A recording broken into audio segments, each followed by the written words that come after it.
Dr. Harris, thank you so much for joining me today. Glad to be here, Steve. Thanks. So I've got to ask you, how does someone end up becoming a writer of LSAT questions? How do you get into the Uh, business? um, I was a philosophy grad student, and in the olden days, they had this periodical that came out called Jobs for Philosophers. And at the very end of that periodical, they had non-academic jobs. And so beggars can't be choosers. I applied to pretty much everything, and I got a job as an item writer. That was in '92, right as I was finishing up my PhD, and did it for about 5 years after that. So how many LSAT questions did you end up writing, and how many of those were accepted? Probably wrote somewhere between 400 and 500, and 90% or so were accepted. Oh, wow. That's a really high acceptance rate. I know that they're very stringent with what they take. Yeah, and a lot of us started out doing this when they first put out the call, and very few of us stuck it out. It was the training was grueling. There were a lot of rejections at first, so there's a learning curve. There's a learning curve, definitely. I remember a while back when we were speaking, you referenced this book they gave you with guidelines for writing LSAT questions. And I'm sure this book is a very closely guarded secret, but I'm wondering if there's anything you remember from it that stood out that you could share. Uh, it was actually very helpful. They gave they broke. Presumably, they had one for each of the three item types. I only got one for logical reasoning and analytical reasoning.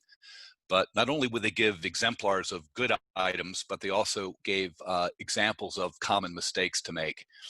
Um, I think that was the first time I really became attuned to some of the differences between subtypes of items. So, for instance, necessary and sufficient assumptions. I don't think I was really that sensitive to the distinction until I looked at the item writing guidelines.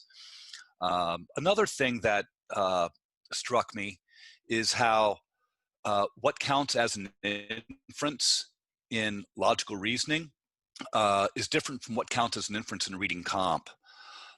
In logical reasoning, when they talk about inferences, they almost always have in mind the strict logical notion of an inference, implication.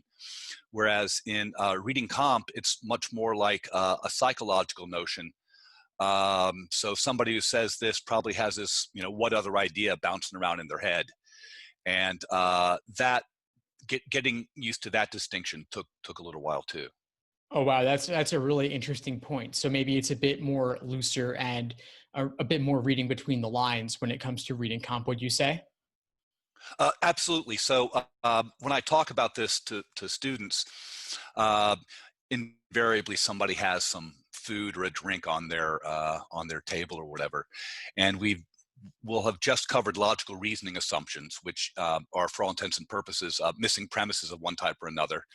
And then I'll walk around the classroom and say, "Hey, you done with those fries or whatever?" And they'll say, "You want some?" And I said, "What can you assume?" "Oh, you can assume from the question that I want your fries or whatever." It's not an argument. There's no missing premise. It's just based on what I said, what other idea was probably bouncing around in my head. And that's the way to think about these kinds of inferences in reading comp, I think. Gotcha. Gotcha. That's a really useful illustrative example. Thank you for that. What do you make of this idea that, the LSAT reuses questions and just changes certain small details or the topic? I'm thinking in particular of a couple of logic games over the years that have been virtually identical copies of each other. Uh, they're few and far between, but I have noticed a few as well. They're usually pretty darn good about developing original feeling material, but I have noticed a couple of logic games spread out over maybe 30 or 40 tests that had virtually the same logical structure. Even the statements of the rules were virtually word for word the same. But that to my experience is pretty rare. So I wouldn't I wouldn't recommend that people look for that or place too much stock in that. No, I agree with you. I think that it happens rarely, and if anything, they're becoming better about throwing more curveballs. Have you noticed any recent trends in any aspect of the exam in recent years? Yeah, they've changed some of the AR questions. So there's that devilish AR item now that asks you to recognize, identify an equivalent rule. Which one of the following, if substituted for the rule, blah, blah, blah, would have the same effect, blah, blah, blah. Uh, uh, that's a tough item type to get on top of, I think. And that's new. There are a few subtle changes, I think, to LR. They used to have questions that asked, which of the following is a statement that the two interlocutors disagree over. Much more frequently now they ask which one do they agree with respect to than disagree. A few other subtle changes in the LR, but it still is feels very much like the test that they redesigned back in, I guess it was '92, when ACT took over the contract from ETS. Those old tests still feel pretty similar to the new tests. So. Yeah, it's the LSAT's just remarkable in how consistent it's been over time. And I'm wondering, what happens behind the scenes? Is it lots of testing, lots of quality control? What sort of insights do you have into that end of it? I've worked for several different item writing outfits, Pearson, ETS, and LSAC through ACT. And there is no question but that they put much more energy and work into editing the items, testing the items. When it's been a long time since I've done this, and things may have changed, but they had, after the item writers, they had 3 different levels of editorial review. And back even 20, 25 years ago, when we would go to item writing workshops, they would claim that they would spend $1,000 in development for every item that they produced. And I know I was only getting like 90 of it. So they put a lot of energy, a lot of effort into making sure that those items are very good. It's extremely rare that you see an item that's been rejected because for lack of soundness. So and you can pick up pretty much any other of the tests that you might name, and you'll have to hold your nose and pick an answer with some of those questions in a way you just don't have to do with the LSAT. Yeah, it's really incredible. I mean, at this point, we're at nearly 100 released exams, 86 of which are numbered, and then a bunch of unnumbered ones. And out of all of those, I think there's only been less than a dozen items redacted from scoring, removed from the exam. So it really is quite remarkable. Especially when you consider that the test pool is much more litigious than maybe MCAT test takers.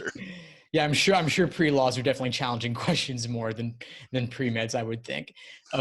One thing that comes to mind now is the LSAT is, of course, being offered more frequently going forward, something like 10 exams per year, in contrast to the previous 4 per year. And so I'm imagining that LSAC may be in the position where they have to create more new test forms because they can only reuse the exams so much. And with a cost of $750,000 or something like that per test form, what are they going to do? I know this is just speculation, but how are they going to handle that? It's a big expense. Yeah, excellent question. I imagine they've been gearing up for this for several years. So they've probably brought on a slew of item writers and have been training them for a long time and have built up their test bank. When they were talking about going online years ago, they had a similar ramp up, and then they made the decision to stick with paper and pencil. But I imagine it was similar. That is to say, they realized they were going to need roughly twice as many items, and so they don't make these decisions rashly. So I'm sure they've been working on this for a long time. Yeah, I'm sure they have too. I know I've seen the studies over the past several years, and now it's actually happening. Digital LSAT's coming in July, and then September, 100% full force. Right. And I'm wondering what you think of this new format, if you've had any exposure to it or seen the online tool. What are your thoughts and how that changes things for test takers? I don't think it's going to be that big a change. Um, I, I think I think people tend to underestimate um, uh, the extent to which these tests are very delivery specific. That is to say, if once it's digital, you want to become familiar with the digital format and study with the digital format. There's a big difference between scrolling and having a page in front of you. And but once folks adjust their preparation to the new format, I don't think it's going to be that big a deal. Uh, I've played around with it a little bit. It seems easy enough to work with, and I don't think it's going to really create very many problems for folks. Yeah, What do you I mean, think? I think there could be it could be better. I wish that they would allow you to draw freehand on the tablet, which would more closely mimic the paper and pencil format. The tablet seems somewhat limited in what you can do with it. So I'm Hmm. not personally that impressed by it. I wish they had been a bit more user focused. I think some people, of course, will do fine no matter what, but for others, it could be a struggle. And since I even spoke with one person who said that the tablet was very glitchy during a pilot run of it, and Hmm. with the same 35-minute constraint, that could pose a problem. So I'm imagining that in July, when half of test takers get paper and pencil, half get digital, there may be a slightly higher average score on the paper format versus the digital, but I guess time will tell the results. And I bet we haven't seen the final version of this either. We're kind of in a sit back and wait and see approach with respect to, excuse me, changing our curriculum to reflect the change. And so we're probably going to give it a few months and let things settle in before we, decide how we're going to change our curriculum to reflect that change. Yeah, that seems wise. I think that they just released the online tool this in January, and the first full or at least big rollout of the digital is July. So they've still got 6 months to play around with it and hopefully make some tweaks and improvements. So I guess we'll see. Um, I wanted to ask you just to come back to content for a minute. When it comes to developing good LSAT questions, I've often thought about the layers of complexity involved in an LSAT question. So there are ways they could make a question more difficult by maybe requiring a student to take the contrapositive or to link together conditional statements or to navigate tricky words like unless. Have you noticed anything in terms of parsing that out in your analysis of questions? No, I think you're exactly right. Uh, Contrapositive is a common trick they use to disguise things. Um, um, yeah, they're a bag of tricks. Um, a good example I like is when an item writer might be writing, uh, let's say a necessary assumption item. Uh, uh, Very often, I mean, I can't speak for everyone, but what I would do is I would write the stimulus and then go eat lunch and come back and think of a counterexample. And then the key would just be not that. And so then to cover my tracks, I would have to make sure that there would be enough other answer choices that had negations in them. Uh, or else you just, that would be a really, nice way to game those questions. So there are a lot of subtleties to crafting the items in ways that help to camouflage, the correct answer, that don't involve tricky things like contrapositive, but more straightforward. The other item writer's trick: comparisons. When in doubt, throw in a comparison because they seem plausible, whether they're going to key or not. So always have some comparisons in your back pocket when you're trying to come up with some attractive distractors. I love it. So yeah, this is exactly what I love to think about is the patterns in tempting wrong answer choices. I can imagine that There are certain your bags of, you said there's a bag of tricks, and every now and then you pull out your old favorites and make that really attractive choice A, so then you never even get to the correct one. Well, this is why I think it's a big adjustment for a lot of people when they study. They're so obsessed with trying to figure out what the correct answer is, but they should spend 80 or 90% of their time trying to figure out what the wrong answers are. Because those are the things you see over and over and over again, those distractor strategies. And the more efficient you are at getting it down to 2 answer choices quickly, I think over the long haul, the better off you're going to be. So yeah, that's exactly right. The distractor strategies show up over and over and over again. And that's the way I think to make the biggest improvement, study those for Awesome, LR. definitely. So is that something that you work with students, you teach courses? Do you kind of break this down in terms of different distractors, or just showing students the patterns? Just as we work through items, I'll point out that, this is something you'll see quite frequently. The comparison says something like the lower the cholesterol level, the lower the blood pressure or something. And then an answer choice will say folks with low cholesterol have low blood pressure.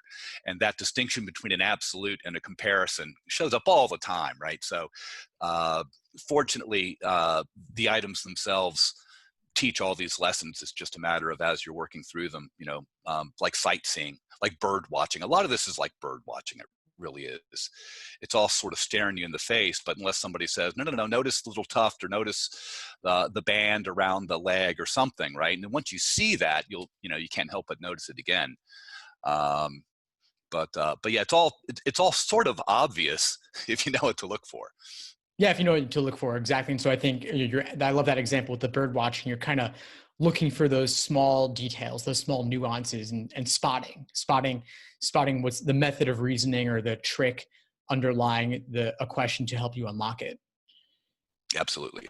Yeah. One thing you said to me a while back that stuck with me, because I've often felt the same, is that you don't need to necessarily work through every exam ever released. That even just like 10 exams or so could be enough, because it is about really studying the items.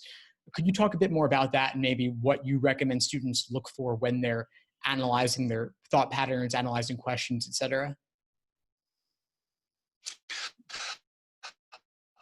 Yeah, you're exactly right. I think you're way better off knowing, sticking with logical reasoning. I mean, games might be slightly different. It might be to your advantage to be exposed to as many of the games in some sense or other as you can. But with logical reasoning, you're way better off, I think, knowing a few hundred items inside and out, backwards and forwards, because that's when those distractor strategies stand out.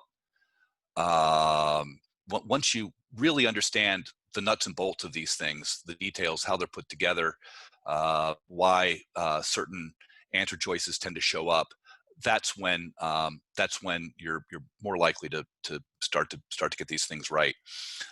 So I one thing I often say is, people want to take lots of sample tests, and I say taking sample LSATs is like trying to lower your blood pressure by checking it all the time. You really don't learn a lot from taking tests. You're way better off taking a very narrow topic and studying that narrow topic. So in games, just set up games that involve conditional statements. Don't even do their items. Take necessary assumption items and just spend an hour and a half doing nothing but necessary assumption items to help you distinguish them from sufficient assumption items. So the more narrowly you focus a study session on a particular task, I think the better those tricks stick. So Those are some really valuable insights, really focusing, doing things by type, getting the nuances down. right. Yeah, I think the LSAT has so many nuances, and probably a lot more than the GRE does, I imagine. What's your take on the rise of the GRE in law school admissions? And I understand that I think you said that you teach the GRE as well. Yeah. uh, the GRE is going after everybody, aren't they? Yeah. GMAT administrations have steadily decreased over the last several years. Most business schools accept GREs for admissions in the some of their programs, if not all of them. Um, uh, I don't think, with respect to law school, I don't think anybody who's not getting in with an LSAT is going to get in by taking a GRE. That's really not what the purpose behind allowing the GRE to count for law school admissions.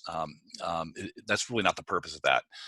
Clearly, things have changed over the last year or two, but test administrations were plummeting, or more to the point, law school admissions were plummeting. Schools were having a really hard time attracting students. The number of matriculants has started to go back up a bit, but I think this was just a way for them to try to attract a very small number of students who wouldn't have considered law school if they had to take an extra test, but do extremely well on the GRE, and then they might as well apply to law school while they have what they need to.